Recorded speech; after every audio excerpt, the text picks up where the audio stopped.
Welcome back to the Sunbelt Social Suite, coming to you live from the 2015 Sunbelt Conference Football Media Day.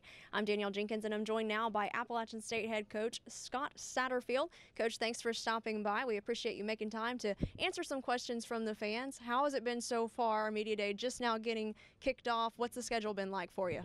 So far, it's been easy. I've had one interview, so it's not bad. And then, we'll be here the next 3 to 4 hours and finish up a lot of the interviews. But it's always fun. It's always exciting to talk about App State and about our program and about how excited we are about the upcoming season. Absolutely. Now, this is all about social media. So how active are you personally on social media? I'd probably about a 6 or a 7 out of 10.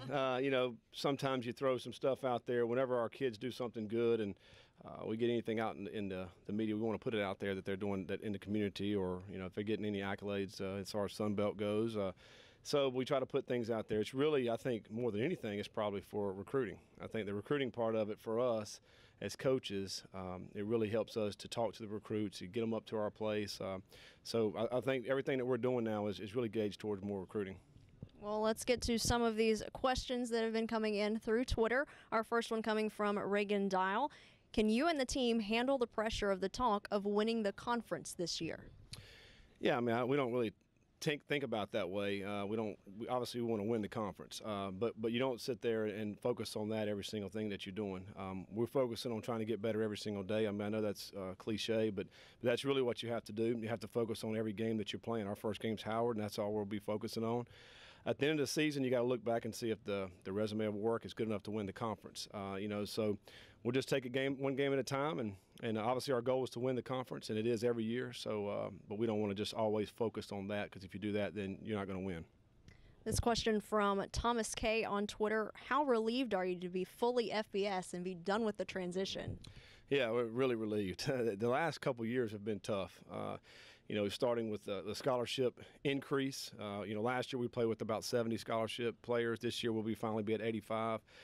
We're finally able to compete for the championship, compete for bowls. So those are the things that we're excited about, and now we can move ahead, and hopefully this team will be good enough to compete for the championship as well as a bowl.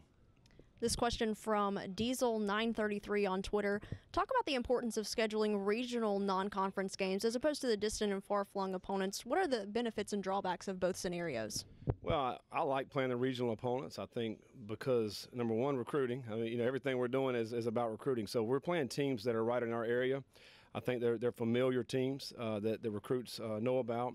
This year we're going to Clemson. I mean, it's 2.5 hour, 3 hour away from us.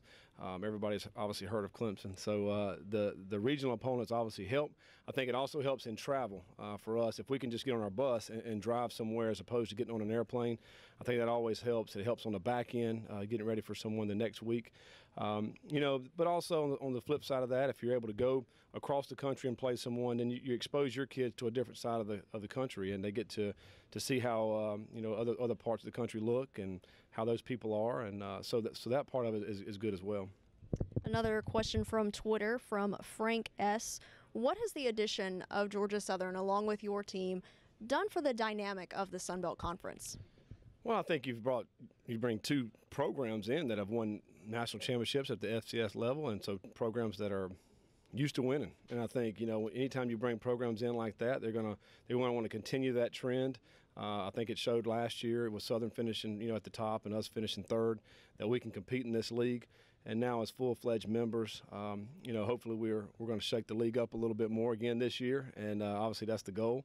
For us, it's a big rivalry game for us, playing Southern. So that part of it I think is good too for both of us to come into the league at the same time. And it brings a little bit of the spotlight on the league of having two perennial power teams coming into this league. And for us this year, Thursday night game on ESPN, so we're excited about that. One last question from Twitter. You guys won the last 6 of the year. Is the active winning streak heavy on the team's mind, or are you just trying to approach each game the same way?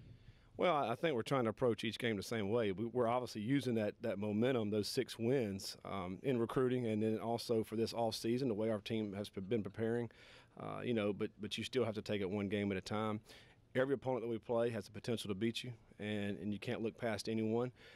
So one game at a time, and hopefully at the end of the year we've got a lot more wins than we do losses. Well, Coach, we certainly appreciate your time. Before we let you go, one last question. This one kind of just to throw you for a loop. Next, we've got head coach for Arkansas State, Blake Anderson, coming in. So putting you on the spot, what is one question that you would ask Coach Anderson?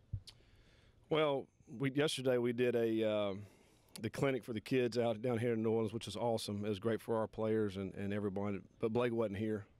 I just want to know where he was. So find out where he was at yesterday and why he didn't show up for our clinic for the kids. Coach Anderson just got called out, so we'll be sure to ask him. I'll let you know. I hope he has a good excuse. Yeah, me too. I hope so. All right. Well, Coach Satterfield, we certainly appreciate it. Enjoy the rest of your day, and best of luck this season. Thank you. As we mentioned, we'll have Coach Blake Anderson coming up next here in the Sunbelt Social Suite. That's coming up right after this.